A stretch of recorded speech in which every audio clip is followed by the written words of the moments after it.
The organist's first notes filled St. Catherine's Cathedral as I stood in the bridal suite, staring at my reflection.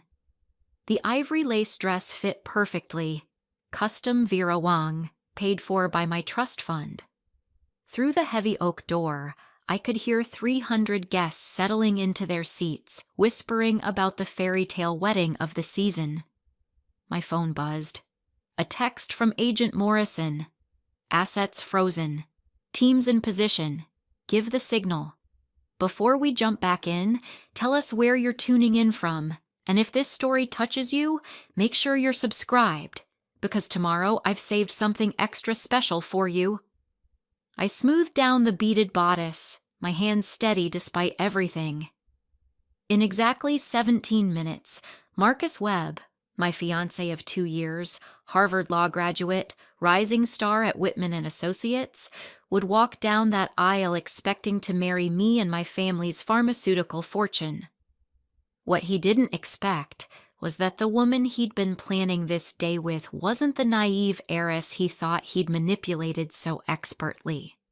She was a federal witness, and I'd been wearing a wire for 6 months. "Darling, you look absolutely radiant." My mother swept in, champagne drunk and beaming, her St. John's suit probably costing more than most people's cars. "Marcus is so nervous out there, it's adorable. Your father just gave him the most wonderful talk about family and legacy." Legacy. The word tasted bitter. My father, Senator Richard Ashford, had built his career on anti-corruption platforms.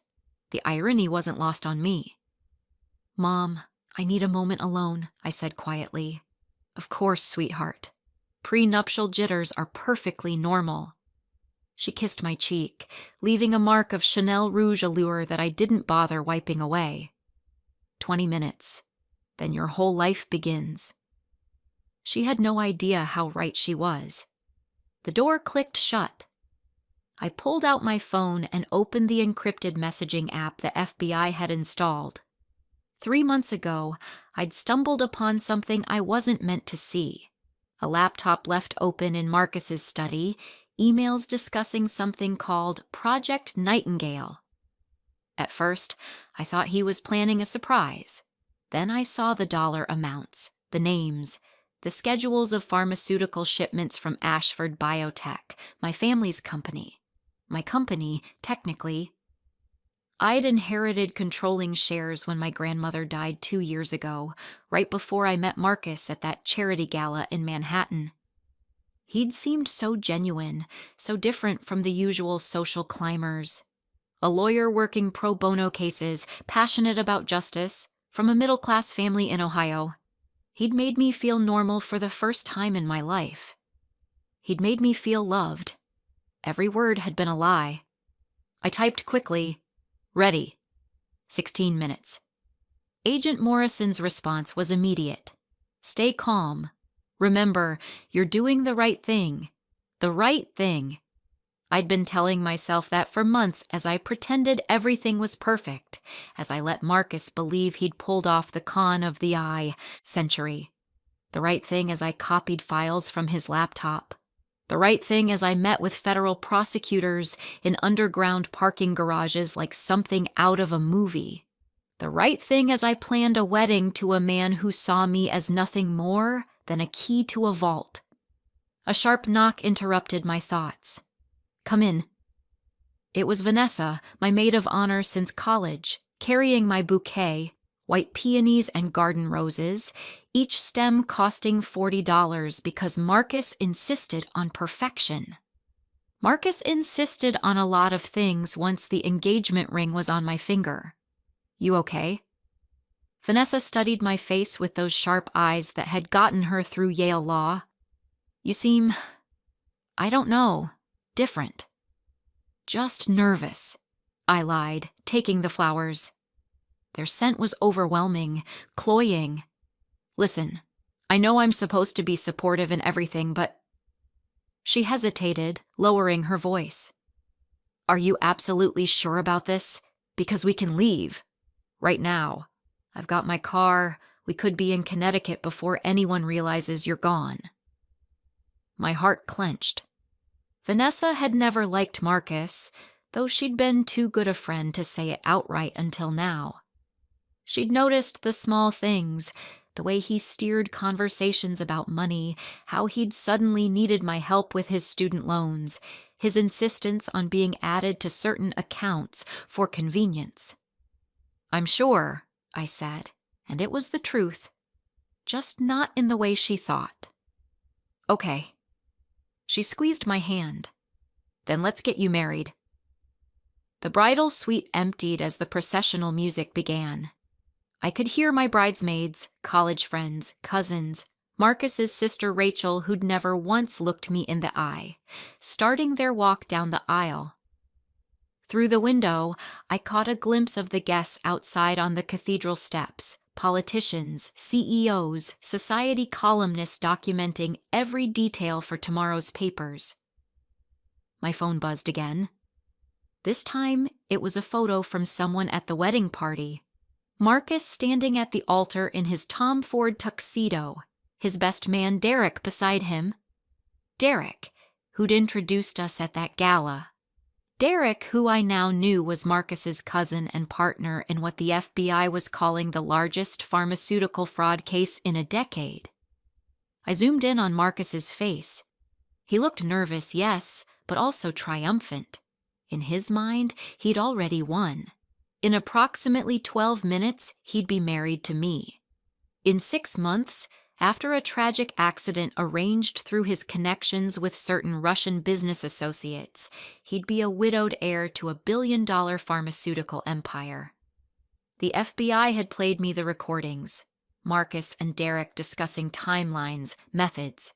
Pills slipped into my vitamins, a suspicious car accident. They debated which would look less suspicious, these two men I'd trusted, planning my murder with the same casual efficiency they probably used to order lunch. "How long after the wedding?" Derek's voice on the recording, distorted but clear enough. 6 months, maybe 8.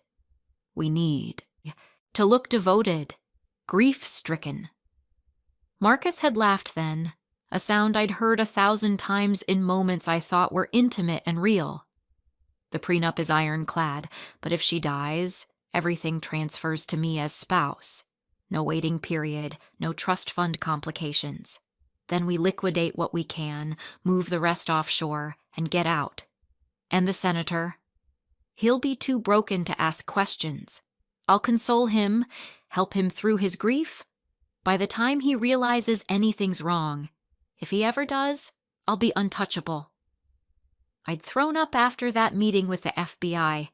Agent Morrison had been kind about it, patient as I wept and raged, and tried to process that the man I'd planned a future with had been planning my death.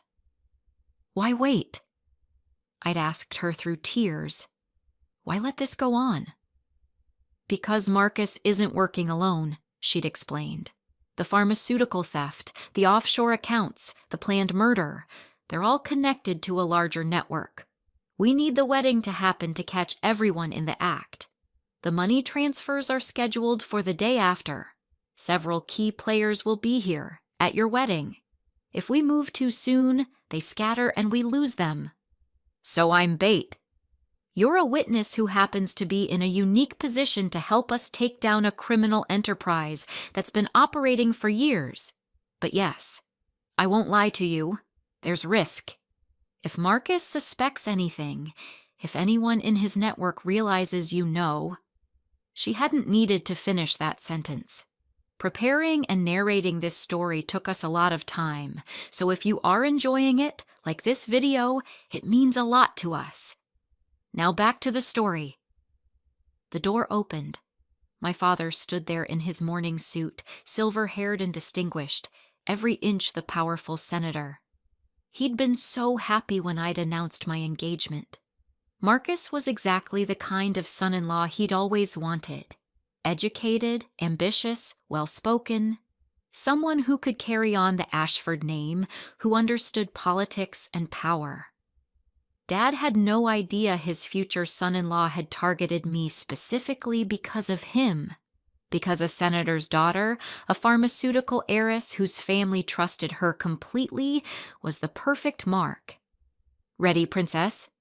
Dad offered his arm, his eyes suspiciously bright. "You look just like your mother did on our wedding day." I took his arm, feeling the weight of my phone in the hidden pocket of my dress. The wire taped to my skin under the beaded bodice felt like it was burning. "Dad, I need to tell you something." "After," he said gently. "Whatever it is, it can wait. Right now, let's focus on this moment. Your wedding day only happens once." If only he knew how carefully true that was going to be. We walked through the cathedral's back corridors, my train whispering against marble floors that had witnessed a century of weddings. Through the walls, I could hear the organist building to the bridal chorus. 300 guests rising to their feet. Marcus taking his position at the altar, his back straight, his smile practiced. Agent Morrison had walked me through what would happen. The ceremony would begin normally. I would walk down the aisle. We would reach the altar. Father Benedict would start the traditional Catholic ceremony, and then, at a specific moment, after the opening prayer but before the exchange of vows, I would give the signal. A simple gesture, touching my right earring. The doors at the end of the aisle stood before us, closed. On the other side, those 300 guests waited. Marcus waited. Derek waited. And scattered throughout the crowd, dressed in their finest attire with credentials identifying them as distant family friends, 14 federal agents waited too. "I love you, Dad," I said softly. He squeezed my hand. "I love you too, Princess. Always." The doors opened. The cathedral stretched before me like a tunnel, endless pews filled with faces turned toward me in anticipation. Candles flickered in wall sconces, flowers covered every surface, white roses, my favorites, ordered by Marcus with my money. The ceiling soared 60 feet above, painted with scenes of biblical weddings, saints blessing unions, promises being made before God. And at the end of that long white runner, Marcus stood waiting. His face when he saw me, if I hadn't known the truth, I would have believed that look of love, of wonder. He'd practiced it so well. I began walking, each step measured, the train of my dress heavy behind me. Dad's hand stayed steady on my arm. Around us, guests smiled and wept, their phones out to capture every moment despite the no photography rule. Social media would explode in minutes. Ashford wedding was already trending, I'd been told. Halfway down the aisle, I caught sight of faces I recognized from the FBI briefings. There, 3 rows back on the groom's side, Marcus's uncle from Ohio, who was actually his handler in the fraud operation. 2 rows from the front, the woman in the peacock blue dress was Elena Komarov, connected to the Russian contacts who would have provided the untraceable compounds for my eventual murder. Behind her, 3 men in matching gray suits who ran the shell companies used to launder the stolen pharmaceuticals. All here, all together, all about to be arrested at what was supposed to be the social event of the season. My heart pounded so hard I was sure everyone could hear it. The music swelled. Marcus's eyes stayed locked on mine, his smile never wavering. He'd probably been practicing that smile too, rehearsing for the cameras, for the image of the devoted groom. 10 feet from the altar, 5 feet. Dad stopped, turned to me. Who gives this woman to be married to this man? In the script, he was supposed to say, "Her mother and I do." Instead, he paused, really looking at my face for the first time since we'd started walking. Whatever he saw there made him hesitate. "Dad," I whispered, "trust me." He didn't understand, but he nodded slowly. "Her mother and I do." He placed my hand in Marcus's and stepped back. Marcus's palm was slightly damp. Nervous? Or excited about the money he thought he'd secured? His thumb stroked my hand, the gesture he knew I found comforting. Everything was a manipulation, every touch calculated. "You're beautiful," he murmured, just loud enough for the front rows to hear. The perfect groom. "Thank you," I replied, my voice steady. Father Benedict smiled at us from behind his ornate lectern.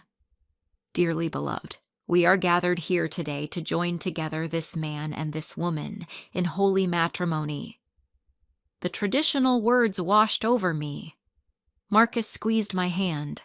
In my peripheral vision, I could see Agent Morrison, positioned as a second cousin on the bride's side, her hand resting casually near her purse, near her weapon. Marriage is not to be entered into lightly, but reverently, deliberately, and in accordance with the purposes for which it was instituted by God. I thought about those recordings. Marcus laughing about my death. Derek asking about the timeline. The woman in peacock blue discussing which compounds would be least detectable in an autopsy. Into this holy union, Marcus Christopher Webb and Catherine Marie Ashford now come to be joined. My full name. Catherine Marie Ashford, only daughter of Senator Richard Ashford, heiress to a pharmaceutical fortune built over 3 generations. Not a person to Marcus, a transaction, a means to an end. Father Benedict continued, "If any person can show just cause why they may not be joined together, let them speak now or forever hold their peace." The traditional pause. No one ever actually spoke during this part. It was theater, a vestige of an older time. I reached up slowly, as if adjusting my veil, my fingers trembling only slightly, and touched my right earring. For a heartbeat, nothing happened. The cathedral was utterly silent, 300 people holding their breath. Then Agent Morrison stood up. "Federal Bureau of Investigation," her voice rang out clear and commanding. "Nobody move!" The cathedral erupted. Gasps, screams, the sound of 300 people trying to process what was happening. Marcus's hand clenched mine painfully tight, his face draining of color. "What the hell?" he started. More agents were standing now, badges visible, weapons drawn but pointed safely down. They moved with practiced efficiency through the pews, cutting off exits. Marcus Christopher Webb. Agent Morrison was walking toward us now, 2 agents flanking her. Derek Allen Webb, Elena Komarov, Michael Brennan, Stephen Yates. You are all under arrest for wire fraud, conspiracy to commit murder, pharmaceutical theft, and money laundering. The altar had become chaos. Derek tried to run, but 2 agents tackled him before he made it 5 feet. Elena sat frozen in her pew, her face calculating even in shock. The 3 men in gray suits were being handcuffed, one of them shouting about lawyers and wrongful arrest. Marcus turned to me, and for the first time since I'd known him, I saw his real face. Not the charming lawyer, not the devoted fiancé. Something cold and vicious that had always been lurking beneath. "You," he hissed. "You did this." "Yes," I said clearly. "I did." His hand moved, toward me or toward his pocket, I never found out, because Agent Morrison was there, pulling him away from me, spinning him around. "Marcus Webb, you have the right to remain silent. Anything you say can and will be used against you in a court of law." I stood at the altar in my wedding dress, bouquet still in hand, watching federal agents arrest my fiancé and his criminal network. The guests were shouting now, some trying to leave, others filming everything on their phones. My mother was sobbing somewhere in the front pews. My father stood perfectly still, his face unreadable. Father Benedict looked at me, utterly bewildered. "My child, what—" "I'm sorry, Father," I said, "but this wedding wasn't going to happen. It couldn't." Marcus was screaming now as they pulled his hands behind his back. "You think you're so smart. You think this is over. You have no idea what you've done, no idea who you're dealing with." "Actually," I said, loud enough for him to hear, loud enough for everyone to hear, "I know exactly who I'm dealing with. I've known for 6 months. Every dinner, every kiss, every time you told me you loved me, I knew you were planning to kill me for my money.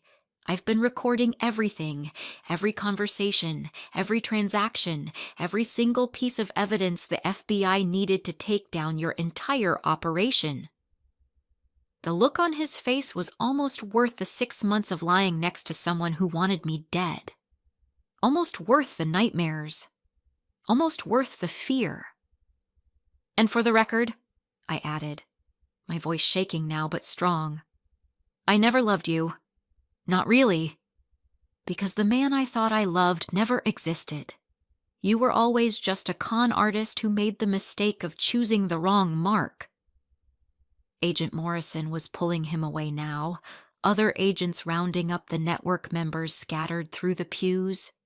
The cathedral was a riot of noise and confusion, but I stood perfectly still, my Vera Wang dress spotless, my makeup intact, my wires still recording every second. My father reached me first. "Catherine, I'm sorry, I couldn't tell you," I said. "They said if anyone knew, if word got out—" "Shh!" He pulled me into his arms, and I finally let myself shake. "You're safe. That's all that matters. You're safe." But I wasn't. Not yet.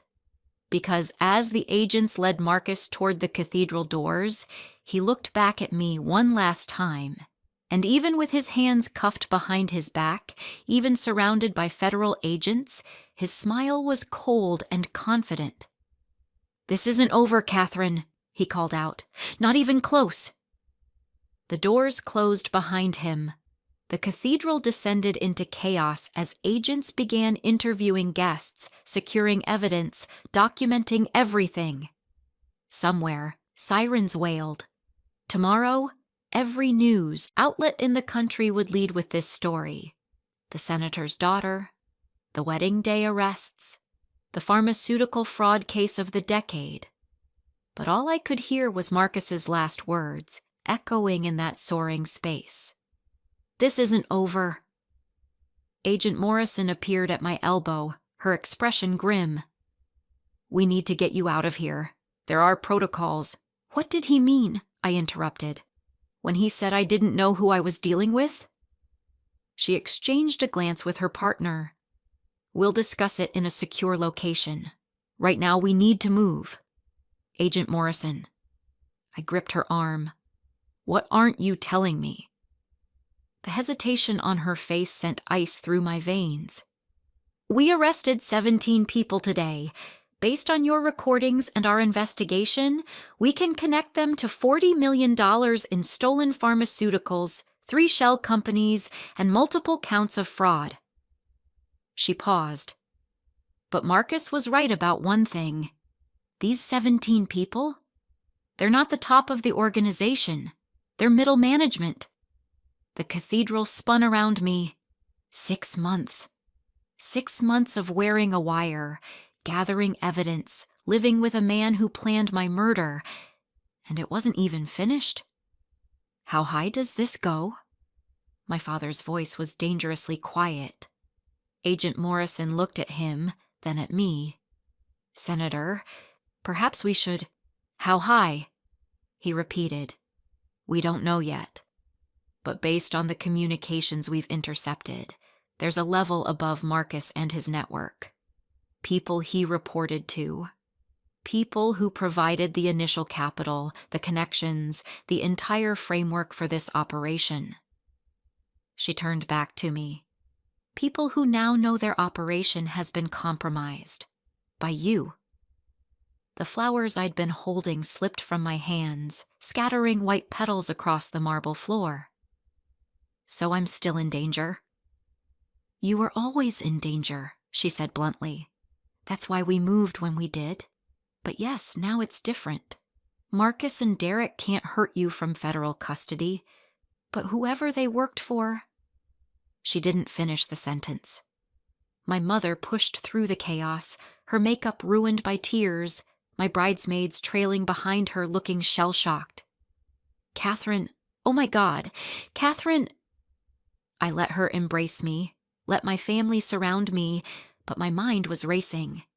6 months of pretending, of gathering evidence, of doing everything the FBI asked. I'd thought today would be the end of it. Justice served. Bad guys arrested. Happily never after for the girl who'd been too trusting, too naive, too desperate to be loved. Instead, it was just the beginning. We're taking her to a safe house, Agent Morrison was telling my father. Both of you actually, until we understand the full scope of the threat. Like witness protection? My mother's voice climbed an octave. Protective custody, temporary. We have a facility. Absolutely not. My father's senator voice, the one that had intimidated Supreme Court justices. My daughter is not going into hiding. We have our own security. With all respect, Senator, your private security didn't prevent your daughter from getting engaged to a man planning to murder her. The silence that followed was deafening. Dad, I said quietly, let them do their job. He looked at me, really looked at me, and I saw the moment he understood. His little girl, his princess, had spent 6 months living a nightmare, had been brave enough to become a federal witness, had stood at an altar in front of 300 people and given a signal that would end a criminal operation, and was still in danger. How long? He asked Agent Morrison. As long as it takes. I watched as more agents led suspects out of the cathedral, the woman in the peacock dress, the uncle from Ohio, Marcus's sister Rachel, who was crying and claiming she didn't know anything. Outside, I could hear more sirens, news helicopters circling, the whole world descending on what was supposed to be my fairy tale wedding. Vanessa appeared beside me, her face pale. Kath? Jesus Christ, Kath, what? I'll explain everything, I promised. But not here, not now. She nodded, squeezing my hand so tight it hurt. I knew something was wrong. I knew it. I should have pushed harder. You couldn't have known. Nobody could. Except me. I'd known for 6 months. Had let him kiss me, hold me, plan our future together, all while knowing exactly what he was. Agent Morrison was back, another agent with her. Ms. Ashford, we really need to move. There are vehicles waiting at the east entrance. Wait. I looked at the altar where I'd been standing moments ago, the flowers, the candles, the priest still looking bewildered. I need 1 more minute, please. She hesitated, then nodded. 1 minute. I walked back to the altar alone, my train trailing behind me, my heels clicking on marble.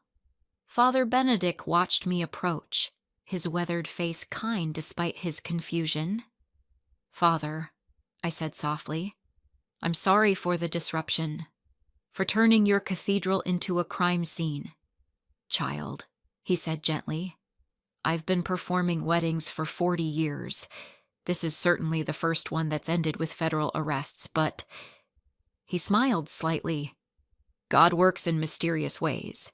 You did what you had to do to stay safe. No apology needed. Would you... I hesitated. Would you say a prayer? Not for the wedding that didn't happen, for whatever comes next. He placed his weathered hand on my head, his voice resonating through the now quiet cathedral. Heavenly Father, we ask your protection over this child. She has walked through darkness and shown tremendous courage. Grant her strength for the trials ahead, wisdom to navigate uncertain paths, and peace in the knowledge that she stands in your light. In the name of the Father, and of the Son, and of the Holy Spirit. Amen, I whispered. When I opened my eyes, I was crying. Not for Marcus, not for the wedding that would never be, but for everything I'd lost without even realizing it. My naivety, my trust, my belief that love was something pure and uncomplicated. Agent Morrison was waiting at the end of the aisle. The cathedral had emptied now except for agents securing evidence and a few remaining guests being interviewed. My family stood in a cluster near the doors, surrounded by more agents. I took one last look at the altar, at the flowers and candles and all the trappings of a ceremony meant to celebrate love. Then I walked away from it, my wedding dress whispering against the marble floor toward whatever came next. My phone buzzed as we reached the doors. A text from an unknown number. "You made a mistake today, Catherine, and mistakes have consequences." I showed it to Agent Morrison. Her jaw tightened. "We need to trace this." "They found me already," I said, surprised by how calm I sounded. "They found me at my own wedding. We'll keep you safe." "You can't promise that." I looked at the phone, at the threatening message, at the proof that Marcus had been right. This wasn't over. "Can you?" Her silence was answer enough. As we left the cathedral through a side entrance, SUVs with tinted windows waiting, agents forming a protective barrier around us, I caught sight of myself in one of the ancient mirrors lining the hallway. A woman in an ivory Vera Wang dress, hair perfectly styled, makeup immaculate. A bride who'd walked down the aisle but never said, "I do." A target. The SUV door closed behind me, sealing me in cool, bulletproof silence. Through the tinted windows, I could see crowds gathering. Reporters, photographers, curious onlookers drawn by the spectacle. Somewhere in that crowd, I knew, could be the people Marcus worked for. Watching, waiting, planning their next move. My mother climbed in beside me, still crying. My father took the seat across, his phone already out, probably calling lawyers. Agent Morrison sat up front, speaking quietly into a radio. The SUV pulled away from St. Catherine's Cathedral, leaving behind the flowers and the guests and the wedding that would go down in history, just not for the reasons anyone expected. I looked down at my left hand, at the empty finger where Marcus's engagement ring had been until last night, when I'd quietly returned it to the FBI as evidence. 3 carats, platinum setting, purchased with money he'd already stolen from companies he'd infiltrated before finding me. Everything had been a lie. Every kiss, every promise, every moment I'd thought was real. And now the people who'd orchestrated that lie knew I'd exposed them. My phone buzzed again. Another text from the unknown number. "See you soon, Catherine. We're looking forward to continuing our conversation." The city slid past outside, familiar streets looking suddenly foreign, threatening. Somewhere out there, Marcus sat in federal custody, probably already calling lawyers, already planning his defense. And somewhere else, his bosses, people I'd never seen, never known about, were planning something too. Agent Morrison turned in her seat. "Ms. Ashford, I need you to listen carefully. What happened today, what you did, it was incredibly brave. You've helped us take down a significant operation, but you need to understand that you're now a high-value target for some very dangerous people." "I understand," I said. "I'm not sure you do." Her expression was grim. "The man you knew as Marcus Webb. He's small-time compared to the organization behind him. These people have resources, connections, and a very long reach. They've killed before to protect their operations. Are you trying to scare me?" "I'm trying to prepare you." She paused. "The safe house we're taking you to, it's not permanent. It's just until we can assess the threat level and put proper protections in place. But I need you to be aware that your life, as you knew it, has changed, potentially forever." My mother made a sound between a sob and a gasp. My father's face had gone completely still, his political mask firmly in place. "How long?" I asked. "How long before I know if I'm safe? There's no timeline. These investigations can take months, even years. We'll do everything we can, but you can't guarantee anything." "No," she said quietly. "I can't."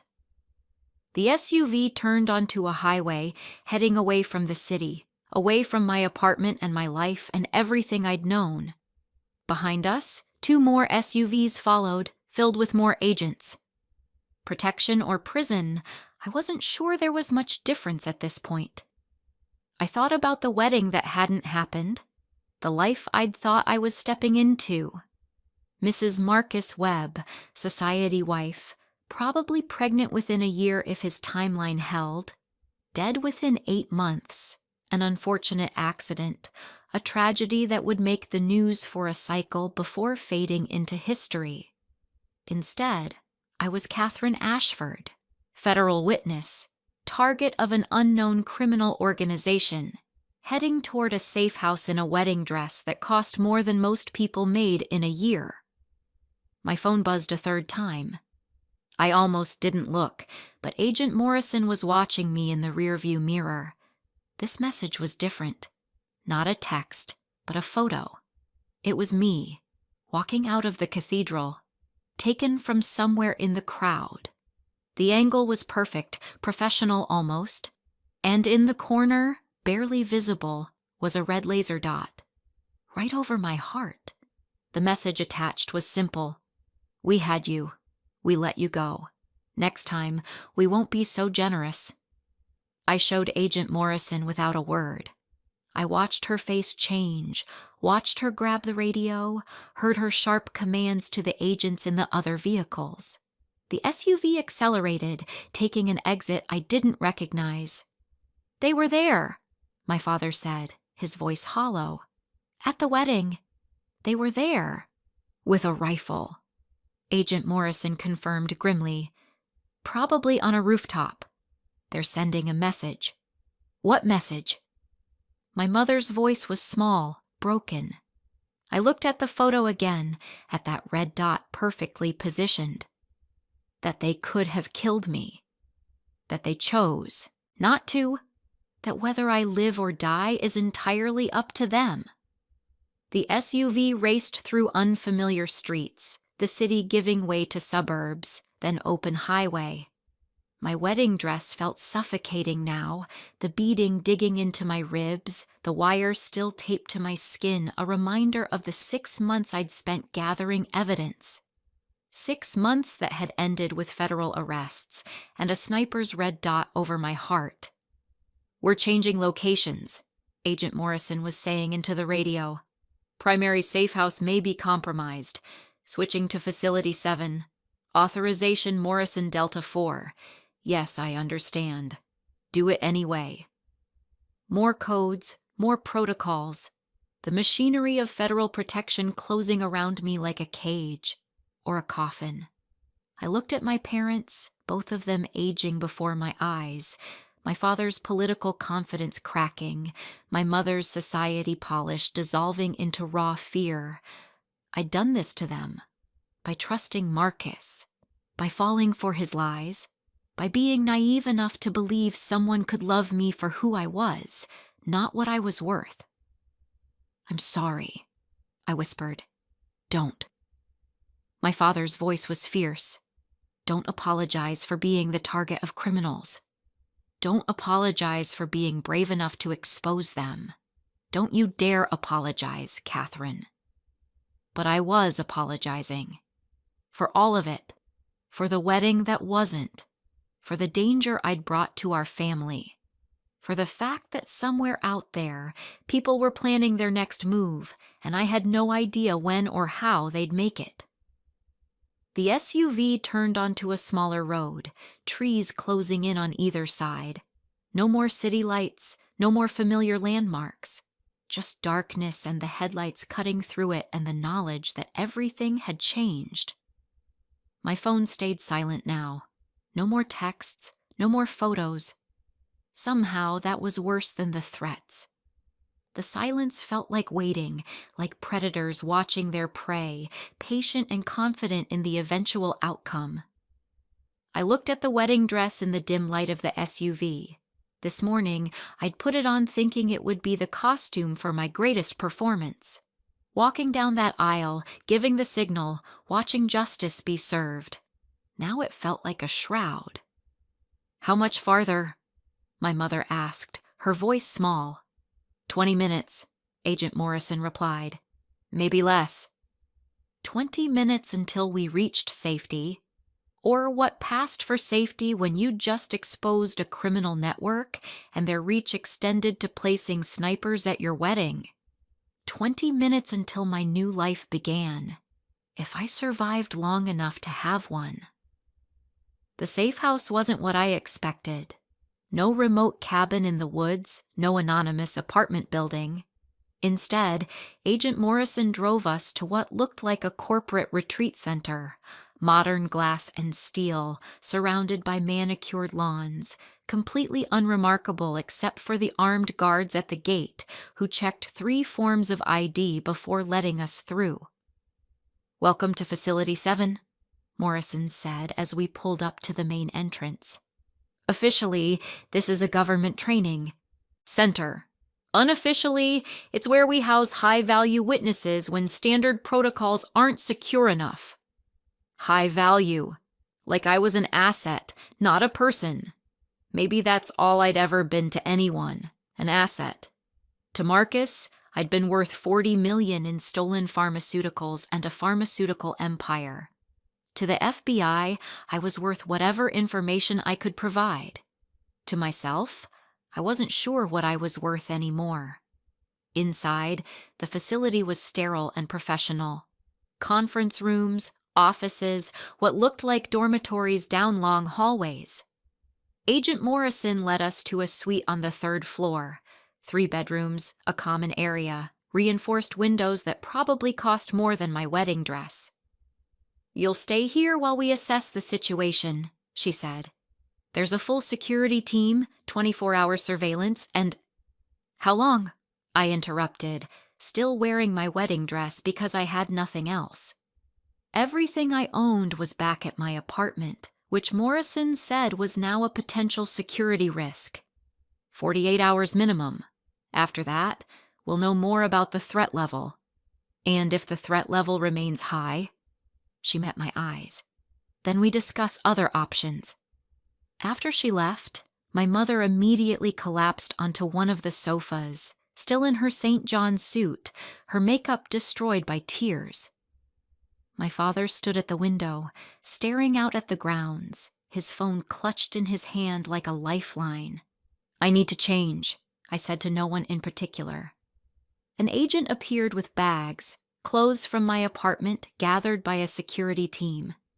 The idea of strangers going through my things should have bothered me, but I was too numb to care. I grabbed the bag and locked myself in one of the bathrooms. The Vera Wang dress came off in pieces. Buttons I couldn't manage alone, zippers that stuck, layers of lace and silk that had been meant to make me beautiful for a man who wanted me dead. I left it on the bathroom floor in a heap and stood under the shower until the water ran cold, scrubbing off makeup and the last traces of the wire adhesive, washing away the pretense that today had been anything but a complete disaster. When I emerged in jeans and a sweater, my father was on his 3rd phone call and my mother had opened a bottle of wine that someone had thoughtfully stocked in the suite. She poured me a glass without asking. "To the worst wedding day in history," she said, her voice brittle. We drank in silence. My phone sat on the coffee table where I'd left it, dark and quiet. No more threatening messages, no more photos with laser dots. But I couldn't stop staring at it, waiting for the next threat. The next reminder that I'd made powerful enemies. "We need to talk about what happens next," my father said, finally putting down his phone. His senator voice was back, controlled and authoritative. "I've been in contact with our attorneys. They're working with the FBI, but we need our own security, our own—" "Dad." I set down the wine glass. "They had a sniper at my wedding. A sniper. Your security didn't even know, which is why we're hiring. It won't matter." I was surprised by how calm I sounded. "Don't you understand? These people, whoever they are, they have resources we can't match. Money, connections, reach. They let me walk out of that cathedral. They chose to let me live. And they can choose differently whenever they want." The silence that followed was suffocating. "So what do you suggest?" my mother asked quietly. "That you just give up? Let them win?" "I don't know what I suggest." I stood up, restless energy coursing through me. "I don't know anything anymore. I thought I knew Marcus. I thought I was doing the right thing by working with the FBI. I thought today would end it. But it's not ended. It's barely even started." My phone buzzed. We all froze. It was Agent Morrison, Conference Room B, 5 minutes, new developments. The conference room was dominated by a large screen showing what looked like surveillance footage.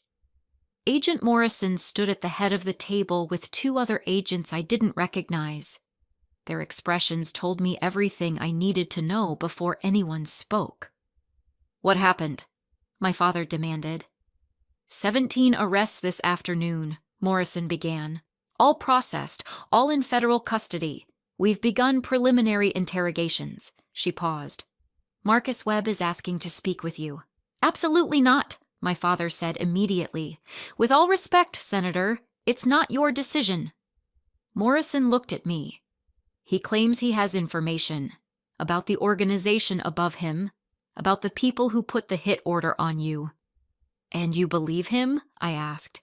"We don't know yet, but he's insisting he'll only talk to you, face to face." The room spun slightly. "You want me to go into federal custody and sit across from a man who planned my murder? We want to know what he knows. And right now, you're the leverage we have to find out." Morrison's expression softened slightly. "I know what I'm asking. But Catherine, these people, the ones above Marcus, they're ghosts. We have evidence of the pharmaceutical theft, the fraud, the money laundering, but we can't connect it to anyone above the network we arrested today. If Marcus has information, real information, it could be the break we need. Or it could be a trap," my father said. "It would be in a federal facility, completely controlled environment, full security." "He sent her a photo with a sniper's crosshairs over her heart," my mother's voice cracked. "You think a controlled environment means anything to these people?" Morrison didn't answer, which was answer enough. I looked at the surveillance footage frozen on the screen. Marcus in an orange jumpsuit, hands cuffed, sitting in an interrogation room looking nothing like the charming lawyer I'd thought I loved. This was who he'd always been underneath. A criminal. A con artist. A man who'd been willing to kill me for money. "When?" I asked. "Catherine, no—" my father started. "When?" I repeated, looking at Morrison. "Tomorrow morning. We can have you there and back in 4 hours. Then set it up." The argument that followed was loud and long. My father threatening to call everyone from the Attorney General to the President, my mother crying and demanding I reconsider, Agent Morrison calmly reiterating security protocols until I finally shouted loud enough to make everyone stop. "He doesn't get to win," my voice echoed in the conference room. "He doesn't get to manipulate me one more time, to hide behind lawyers and silence and make me feel helpless. If he has information, I'll get it. And then I'll watch him go to prison for the rest of his life. That's what happens tomorrow." In the silence that followed, Morrison nodded slowly. Okay, but we do this my way. Every protocol, every security measure. Agreed? Agreed. That night, I couldn't sleep. I lay in the unfamiliar bed in the safe house, staring at the ceiling, replaying every conversation I'd ever had with Marcus, looking for the truth underneath the lies, trying to understand how I'd missed it, how I'd been so completely fooled. The truth was, I'd wanted to believe him, wanted to believe someone could love me for who I was, not what I represented. My grandmother had warned me before she died. Trust no one completely, especially those who seem too good to be true. I'd thought she was just cynical from a lifetime in business and politics. She'd been trying to protect me. At 3 a.m, I gave up on sleep and went to the common area. My father was there, still in his clothes from the wedding, nursing a glass of whiskey. Couldn't sleep either? I asked. He shook his head. I keep thinking about all the times I met with him, planning the wedding, discussing your future, welcoming him into our family. He sat in my office, drank my whiskey, and plotted to murder my daughter. And I never saw it. None of us did. That was his talent. I'm supposed to read people, Catherine. It's literally my job. I've negotiated with foreign dignitaries, stared down corporate lobbyists, built a career on understanding what people really want. He took a long drink. And I welcomed your killer into my home with open arms. Dad, no, let me finish. He turned to face me, and I saw tears in his eyes for the first time since I was a child. When your mother and I had you, I made a promise. To protect you, to give you everything, to make sure you never faced the kind of hardships we did growing up. And I failed. I failed completely. You didn't fail. Marcus did. The people who sent him did. But not you. Tomorrow, when you go to that facility, when you sit across from him. He paused, struggling for words. Remember that you're not the naive girl he thought he was manipulating. You're the woman who exposed his entire operation. You're stronger than he ever realized. Don't let him take that from you. I hugged him then, this man who'd always been larger than life, reduced to tears by the thought of losing me. I won't. I promise. The next morning came too quickly. Agent Morrison and 3 other agents arrived at 6 a.m. The drive to the federal facility took 90 minutes through routes that kept changing, standard counter-surveillance protocols, Morrison explained. The facility itself was exactly what I'd imagined. Concrete and razor wire, guards and checkpoints, the kind of place where hope went to die. They processed me through 3 separate security screenings before finally leading me to a small room with a metal table, 2 chairs, and a 2-way mirror. He'll be brought in shortly, Morrison said. You'll be completely safe. We'll be right on the other side of that glass, and if at any point you want to stop, I won't want to stop. She studied my face for a long moment. He's going to try to get under your skin. That's what people like Marcus do. They find your weaknesses and exploit them. Don't let him. I know exactly what he is now. He can't hurt me anymore. The door opened. 2 guards brought Marcus in, his hands and feet shackled, the orange jumpsuit hanging loose on his frame. He'd lost weight in just 24 hours, or maybe he'd always been this thin and I'd never noticed through the expensive suits and practiced charm. They chained him to the table and left. And then it was just us, separated by 3 feet of metal and 6 months of lies. Hello, Catherine, he said. His voice was the same, smooth, educated, pleasant. Like we were meeting for coffee instead of in a federal prison after he'd tried to murder me. Marcus, you look well, considering. He smiled, and it was almost genuine. Did you enjoy your wedding? I thought the flowers were particularly nice. Your choice, I assume. I'm not here for small talk. No, you're here because the FBI thinks I have information about my superiors. And you're right, I do. He leaned back as much as the chains allowed. But first, I want you to understand something. I need you to know that this, he gestured around the room, wasn't personal. I laughed. It came out harsh and bitter. You planned to murder me. How much more personal does it get? It was business. You were an asset, a means to an end. Nothing about you personally made you a target except your last name and your bank account. He said it like he was explaining something reasonable, rational. If it helps, I actually did enjoy our time together. You're intelligent, cultured, far less tedious than most heiresses I've encountered. Most heiresses I stopped, understanding flooding through me. I wasn't your first. Third, actually. The first two weren't as successful. One figured it out too early, had to cut losses and move on.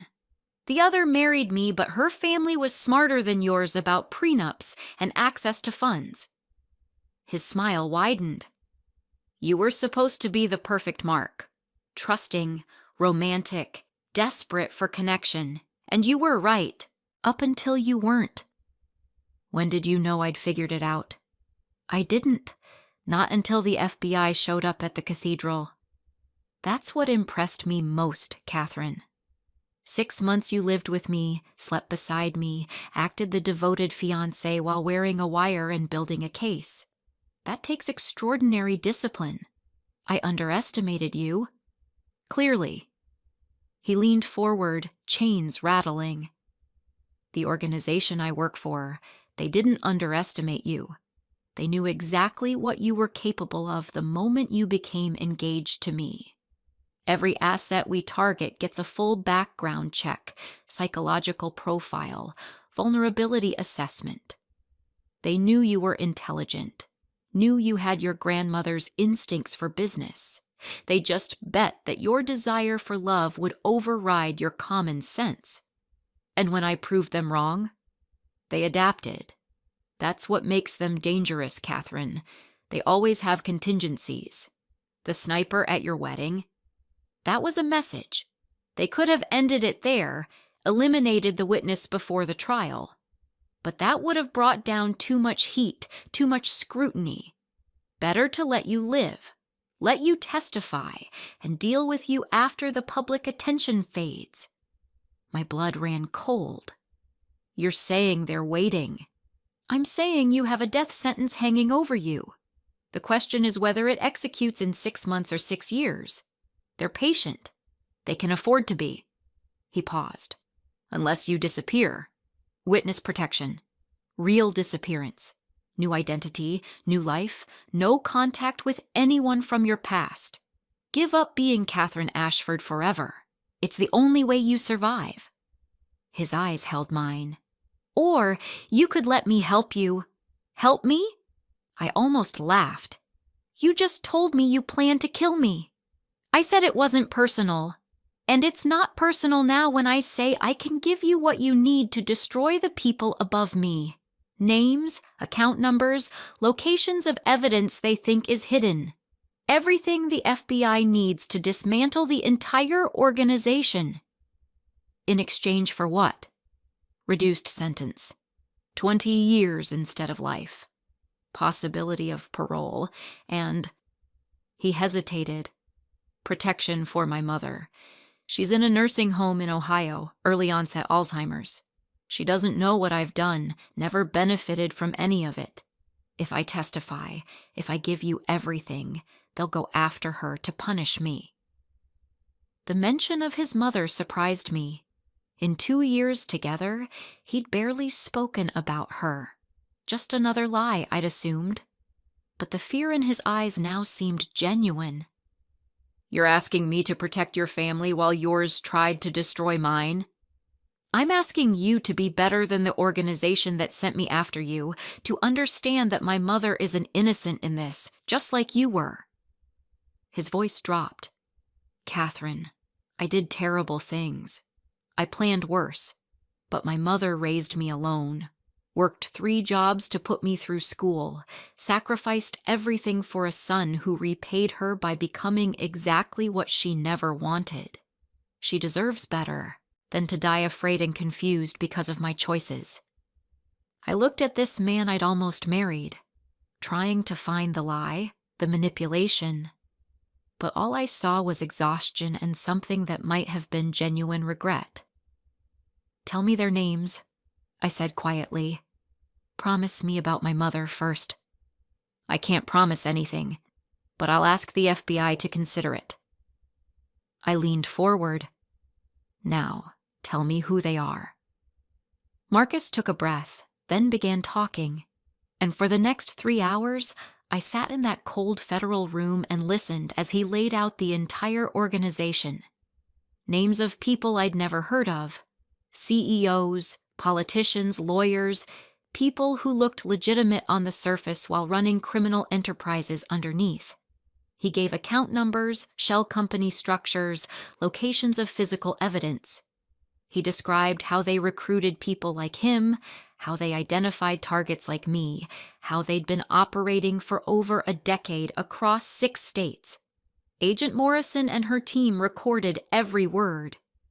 "The head of everything," Marcus finally said, his voice hoarse from talking, "is a woman named Victoria Chen. She owns Chen Investment Group, completely legitimate on paper. Venture capital, pharmaceutical investments, real estate. Worth about $3 billion on the books, probably twice that offshore. She started recruiting me 5 years ago, after I did some legal work for one of her subsidiary companies. Offered me a chance to make real money, not just lawyer fees. All I had to do was be willing to play a long game. And you said yes. I was drowning in student debt, watching my mother deteriorate in a state facility I could barely afford. Victoria offered me a way out, a purpose. She made it seem almost noble, redistributing wealth from people who'd never earned it to people who had the intelligence and drive to use it properly." He laughed bitterly. "I believed her, or I convinced myself I did. Either way, I became what she needed, a hunter." "Why are you telling me this now? What changed?" "You changed it. When you exposed the operation, when you stood up at that altar and destroyed everything we'd built, Victoria sent a message through our network channels. She said you were a problem that needed to be eliminated, but carefully, publicly, to send a message to anyone else who might consider crossing her." He met my eyes. "She wanted it to look like suicide. Depression after discovering your fiancé's betrayal, couldn't handle the public humiliation. She had it all planned out." "But you're in federal custody. You can't—" "There are 4 other assets in play right now. Other Marcus Webbs, targeting other wealthy targets. One of them is supposed to pivot, to befriend you after an appropriate grieving period, to help you heal, to gain your trust. And then, when everyone's moved on from the wedding scandal, to help you die quietly." The room tilted. "Who?" "I don't know specifically. That's how Victoria works, compartmentalized information. But I know the profile. Probably someone connected to your social circle, someone who seems safe and supportive. A friend of a friend, a colleague of your father's, someone perfectly positioned to get close." I thought about everyone who'd reached out since yesterday. The flood of messages, offers of support, friends I hadn't spoken to in years suddenly wanting to help. Any one of them could be the next trap. How do I stop this? You don't. You can't identify them before they make their move. But the FBI can break down Victoria's network if they move fast enough. She's careful, but she's not invincible. The evidence I can provide, if corroborated with what they've already gathered from the arrests yesterday, should be enough for warrants. Maybe even RICO charges. He paused. But you need to move fast. Once she knows I'm talking, she'll start destroying evidence and disappearing assets. You have maybe 48 hours. Agent Morrison's voice came through a speaker in the ceiling. We need to verify everything you've just told us. Then verify it, Marcus said, but do it quickly. They took him away after that. I sat alone in the interrogation room, processing everything I'd just heard. A $3 billion criminal enterprise, multiple victims like me, a woman named Victoria Chen who treated people's lives like investment portfolios to be liquidated. Morrison came in looking grim. We're running everything he said, but Catherine, even if it all checks out, even if we can build a case against Victoria Chen, it's going to take time, months, maybe years, and in that time, I'm a target. Yes. So what are my options? Really? She sat down across from me. Witness protection is the safest. New identity, new location, no contact with your family except through secure channels. You'd have to give up everything, your name, your inheritance, your life as Catherine Ashford.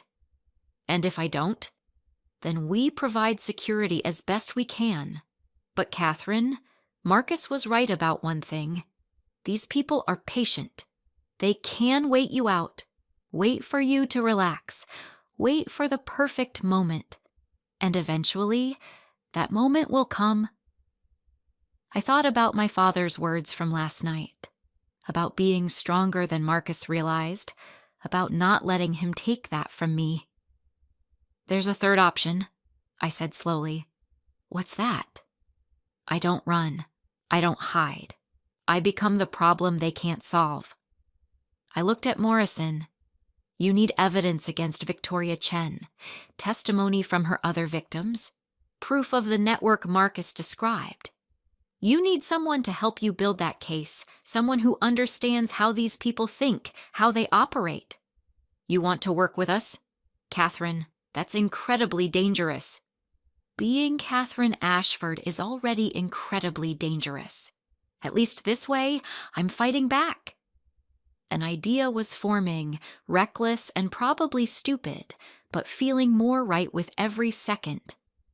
Marcus said there are 4 other assets in play. Other targets being set up the same way I was. What if we warn them? What if we expose the whole operation before Victoria can shut it down? That would require identifying the targets, which we can't do without someone who understands the pattern, someone who lived through it. I stood up, energy coursing through me. Marcus told you how they select targets.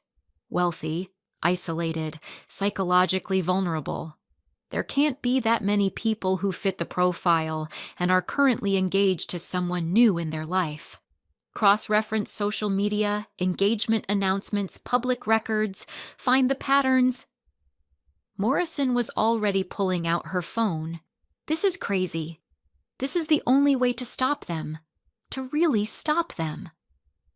I thought about the woman I'd been 24 hours ago, walking down that aisle in a dress that cost a fortune. Naive, trusting, believing in love. I can't be that person anymore. I won't be. So let me be someone else. Someone useful. I need to run this up the chain. Then run it. But do it fast, because Marcus was right about the timeline.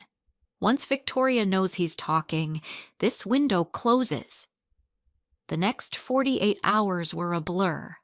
Morrison's team worked around the clock to verify Marcus's information, while I sat in conference rooms outlining everything I remembered about how he'd approached me, courted me, built the trap I'd almost died in.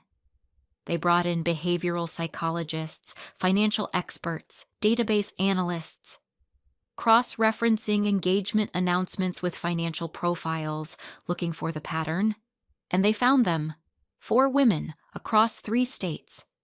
All wealthy, all recently engaged to men who'd entered their lives within the past 2 years. All fitting the exact profile Marcus had described. We tried to contact them through official channels, but Victoria's network was faster. 2 of the women refused to believe us. Their fiancés were too perfect, too loving. The FBI couldn't force them to accept protection. But 2 listened. Sarah Brennan in Boston, engaged to a corporate lawyer who'd swept her off her feet after her parents' death, left her with a $50 million inheritance. And Jennifer Yao in Seattle, whose tech company exit had made her a billionaire at 31, now engaged to a former Olympic athlete turned motivational speaker. Both of their fiancés had been recruited by Victoria Chen. Both had been planning to kill their targets within a year of marriage. With Marcus's testimony, the women's cooperation, and the evidence gathered from the original 17 arrests, the FBI finally had enough for warrants. They moved on Victoria Chen's operations simultaneously across 6 states, arresting 43 people in a single morning, seizing assets worth over $1 billion, dismantling what turned out to be one of the largest organized fraud and murder conspiracies in federal history. Victoria Chen herself was arrested at her Manhattan penthouse, trying to delete files from an encrypted server. She'd been planning to flee to a country without extradition treaties. She never got the chance. I watched it all unfold from the safe house, CNN playing on loop, my phone exploding with messages as the story broke. The senator's daughter who'd exposed a criminal empire, the wedding that became a federal operation, the 4 women who'd nearly been murdered for their money. 3 weeks after my wedding that wasn't, I stood in another federal building, not for an interrogation this time, but for a press conference. My father on one side, Agent Morrison on the other, Sarah and Jennifer flanking us in solidarity.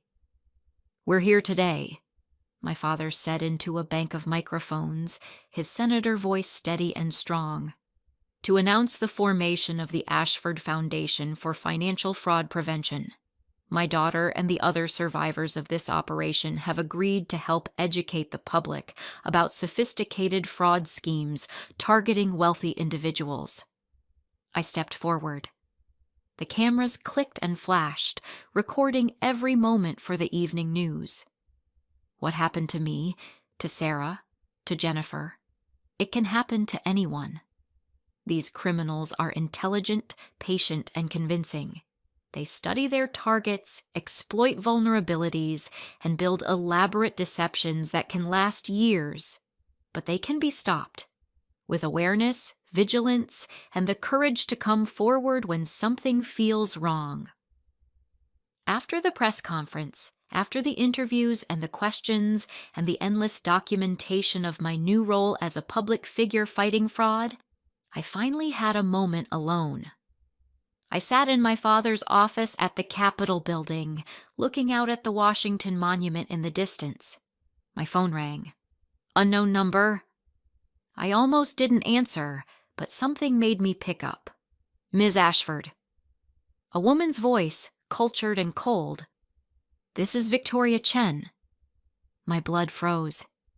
"You're in federal custody." I'm allowed phone calls, even to the people who destroyed my life's work. She laughed softly. "I wanted to tell you something before the trial begins. Something Marcus probably didn't mention." "What's that?" "You were always going to survive. From the moment you got engaged, I knew you were too smart, too cautious. That's why I chose you." Her voice was almost warm now, conversational. I needed someone who would eventually figure it out. Someone who would expose Marcus and Derek and all the others. Someone who would lead the FBI to what they thought was the top of my organization. "You wanted to be caught?" I wanted the FBI to think they'd won, to think they'd dismantled everything while I moved my real operations offshore, beyond their reach. You were supposed to be my exit strategy, Catherine. A spectacular public victory for law enforcement while I quietly retired with $3 billion in untraceable assets. She paused. You ruined that by being too thorough. By convincing Marcus to talk about the real network, not just the front I'd prepared for sacrifice. So you're saying I won. You're saying I lost. But neither is quite true. Her voice hardened. I'll go to prison, yes. But my organization exists beyond me. The people who matter are already gone, already safe. And they remember what you did. They remember very clearly. Is that a threat? It's a promise. Not for today, not for tomorrow. But eventually, when everyone's forgotten about the wedding that wasn't, when you've built your foundation and your new life and you feel safe again, that's when they'll come. Because that's what we do, Catherine. We play the long game. The line went dead. I sat there for a long time, holding my phone, staring out at the monument, thinking about Victoria's words, about the threat that might come in a year, 5 years, 10 years. Then I opened my contacts and called Agent Morrison. I need to testify at Victoria's trial, I said. And then I need you to teach me everything you know about how to spot these people, how to stop them. Because if there's a network beyond Victoria, if there are more operations like this, I want to help take them down. Catherine, I'm not running. I'm not hiding. And I'm not waiting for them to come for me. I looked at my reflection in the window, seeing someone stronger than the woman who'd walked down that aisle 3 weeks ago. I'm going to hunt them instead. 6 months later, I stood in a different kind of venue. Not a cathedral, not a federal building, but a university auditorium filled with students studying criminal justice, finance, law enforcement. The Ashford Foundation had funded a new curriculum on financial fraud prevention, and I was giving the inaugural lecture. Most people think they could never be fooled, I told the audience. They think they're too smart, too careful, too aware. I thought that too. And then I fell in love with a man who was planning to murder me, and I didn't see it until almost too late. I clicked to the next slide, showing photos of Marcus, Victoria, the entire network we'd dismantled. But here's what I learned. Being fooled doesn't make you stupid. It makes you human. These criminals are professionals at manipulation. They study psychology, practice their techniques, refine their approaches over years. The only defense is knowledge, awareness, and the courage to trust your instincts when something feels wrong. After the lecture, students lined up to ask questions. Most wanted to know about that day at the cathedral, about facing Marcus in interrogation, about the moment I'd decided to fight back instead of disappear. One young woman waited until everyone else had left. She looked nervous, her hands twisting together, her eyes refusing to meet mine. Miss Ashford, I think my fiancé might be... She couldn't finish the sentence. I took her hand gently. Tell me everything. Because that's what I did now. That's who I'd become. Not the naive heiress, not the target, not the victim, but someone who'd survived and learned to recognize the patterns, who worked with the FBI on open cases, who'd made it her mission to protect others from the same trap I'd barely escaped. Marcus was serving 30 years in federal prison with possibility of parole. His testimony had been instrumental in the prosecutions. His mother was in a better facility now, paid for by witness protection funds. He'd asked to see me once, to apologize properly. I'd declined. Victoria Chen was serving life without parole. 43 members of her network were either convicted or awaiting trial. But she'd been right about one thing. We knew there were more out there. Other networks, other Victoria Chens, other sophisticated operations targeting vulnerable people. And I was going to help find them. That night, I sat in my new apartment, smaller than before, carefully secured in a building with excellent security. My parents had wanted me to move back home, but I needed my independence. Needed to prove I could stand alone. My phone buzzed. Agent Morrison. Another possible case in Miami. Woman engaged 6 months ago. Fiancé pushing for financial integration. Pattern matches. You available to consult? I smiled and typed back. When do we leave? The woman I'd been would have walked down that aisle, said, I do, and probably died within a year. The woman I'd become stood up at that altar, exposed a criminal empire, and turned her nightmare into a mission. Marcus had been right about one thing. I'd always been stronger than he realized. I just hadn't known it yet. Now I did, and I was never going to forget it again. The end. Up next, you've got 2 more standout stories right on your screen. If this one hit the mark, you won't want to pass these up. Just click and check them out. And don't forget to like, subscribe, and turn on the notification bell so you don't miss any upload from us.